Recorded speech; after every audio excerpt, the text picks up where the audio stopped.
जय शिवराय मित्रांनो, स्वागत आहे तुम्हाला सर्वांचं आपल्या युट्यूब चॅनलवरती. तर मित्रांनो, या व्हिडिओमध्ये आपण पाहणार आहोत की द सक्सेस वे मध्ये केवायसी कशी फिल करायची. ठीक आहे, म्हणजे द सक्सेस वे मध्ये जी पण आपण काही इन्कम करतो ती इन्कम आपल्या बँक खात्यामध्ये क्रेडिट होते, बरोबर. तर ते क्रेडिट होण्यासाठी आपल्याला कशा प्रकारे केवायसी फिल करायची, ठीक आहे, तर हे आपण या व्हिडिओमध्ये पाहणार आहोत. तर चला, जराही वेळ न वाया घालवता आपण डायरेक्ट व्हिडिओला सुरुवात करूया. तर मित्रांनो, तुम्हाला साईडला स्क्रीन दिसत आहे, ठीक आहे, ती स्क्रीन तुम्हाला शेअर होत असेल तर सिम्पली आपल्याला क्रोम ओपन करायचं आहे. क्रोम ओपन केल्यानंतर आपल्याला द सक्सेस वेब सर्च करायचं आहे. ठीक आहे, द सक्सेस वेब सर्च केल्यानंतर आपल्याला वेबसाईट वरती टॅप करायचं आहे. वेबसाईट वरती टॅप केल्यानंतर तुम्हाला अशा प्रकारे इंटरफेस येईल.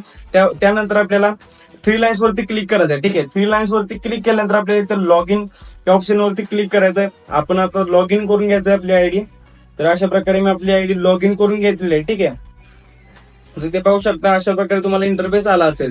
त्यानंतर आपल्याला साईडच्या थ्री लाईन्स वरती क्लिक करायचंय आणि माय प्रोफाईल सेकंड ऑप्शन वरती आपल्याला क्लिक करायचंय. ठीक आहे, माय प्रोफाईल वरती क्लिक केल्यानंतर खालती स्क्रोल डाऊन करायचंय.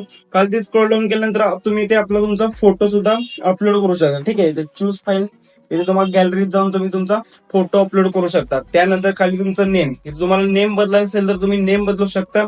खाली तुम्हाला फोन नंबर चेंज करायचा असेल तरी तुम्ही फोन नंबर चेंज करू शकता. आता मित्रांनो, सेकंड ऑप्शन आहे आपल्याला केवायसी डिटेल. ठीक आहे, आता आपण आहे प्रोफाईल डिटेल्स मध्ये आपण क्लिक केलं. आता आपण करूया केवायसी डिटेल्स मध्ये क्लिक करूया. ठीक आहे, तर अशा प्रकारे तुम्हाला पुढे इंटरफेस दिसत असेल. तर इथे काय लिहिलंय बँक नेम. ठीक आहे, बँक नेम म्हणजे जे तुमचं खातं आहे, ज्या बँकेचं नाव आहे तुम्हाला इथं बँकेचं नेम टाकायचं येते. त्यानंतर होल्डर नेम म्हणजे ज्याच्या नावावरती अकाउंट आहे, ठीक आहे, त्यांचं इथं नाव टाकायचं. समजा माझ्या नावावरती अकाउंट आहे, माझं नाव समोर सावंत, तर होल्डर नेम येणार समोर सावंत. ठीक आहे, समजा माझी बँक मला म्हणजे समजा माझं खातं जे आहे ते पोस्ट बँकेत आहे. ठीक आहे, तर मी ते वर काय लिहिणार इंडियन पोस्ट पेमेंट बँक. ठीक आहे, बँक नेम मी काय लिहिणार इंडियन पोस्ट पेमेंट.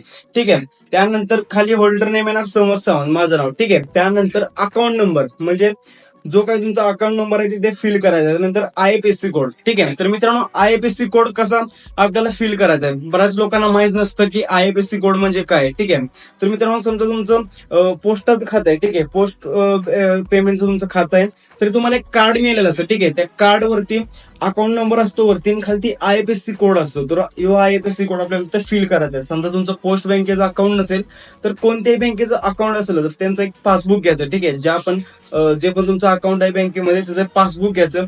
त्या पासबुक वरती खाली आयएफएससी कोड दिला असतो, तर तो सिम्पली कॉपी करून तुम्हाला पेस्ट करायचा आहे. कॉपी करून पेस्ट म्हणजे तिथे तुम्हाला टाईप करायचा आहे. ठीक आहे, त्यानंतर युपीआय आयडी. मित्रांनो युपीआय आयडी आता बऱ्याच लोकांना माहित नाही की युपीआय आयडी फोन पे मध्ये असते हे माहिती आहे, पण कशी असते ते कुठे असते ते ना माहित नसते. ठीक आहे, तर ते पण मी तुम्हाला सांगतो. सिम्पली बॅक आल्यानंतर फोन पे ओपन करायचं. ठीक आहे, तुम्हाला अशा प्रकारे इंटरफेस आला असेल.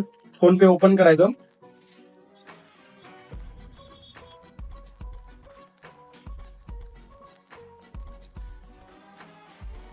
दोन मिनिटं. तर मित्रांनो अशा प्रकारे फोन पे ओपन होणार तुमचं. त्यानंतर इथे आपल्या प्रोफाईल वरती क्लिक करायचं. त्यानंतर इथे रिसिव्ह मनी, ठीक आहे, यावरती क्लिक करायचं. तर तुम्ही पाहू शकता या स्कॅनरच्या खाली आपली युपीआय आयडी असते. युपीआय आयडी तो आपण कॉपी करायची. ठीक आहे, कॉपी केल्यानंतर बॅक यायचं. बॅक आल्यानंतर डबल आपल्या वेबसाईट मध्ये जायचं आणि इथं युपीआय आयडी इथं आपल्याला पेस्ट करायचे. ठीक आहे, अशा प्रकारे सर्व करून आपल्याला सेव्ह चेंजेस वरती क्लिक करायचं. ठीक आहे, जर तुम्ही काल ते सेव्ह चेंजेस वरती क्लिक केलं नाही तर तुमची केवायसी फिल होणार नाही. सर्व प्रोसेस झाल्यानंतर सेव्ह चेंजेस वरती क्लिक करायचं, त्यानंतर तुमची केवायसी फिल होऊन जाईल. ठीक आहे मित्रांनो, अशा प्रकारे आपल्याला आपली केवायसी फिल करायची. ठीक आहे, तर मित्रांनो यानंतरच्या व्हिडिओमध्ये आपण पाहणार आहोत की डॅशबोर्ड बद्दल ऑल माहिती आपण पाहणार आहोत. ठीक आहे, यानंतर जो आपला व्हिडिओ येणार आहे त्यामध्ये आपण पाहणार आहोत. ठीक आहे, तर इथे थ्री लाईन्स वरती क्लिक करून तुम्ही पाहू शकता हे तुमच्याकडे डॅशबोर्ड आहे. ठीक आहे, my courses, my profile, certificate, leader board, affiliate link. तर ह्या सर्वांची माहिती मी तुम्हाला नेक्स्ट व्हिडिओमध्ये देणार आहे. ठीक आहे, तर या व्हिडिओमध्ये एवढंच होतं. जर व्हिडिओ आवडला असेल तर आपल्या व्हिडिओला लाईक करा आणि मोर अपडेटसाठी आपल्या चॅनेलला सबस्क्राईब करा. धन्यवाद.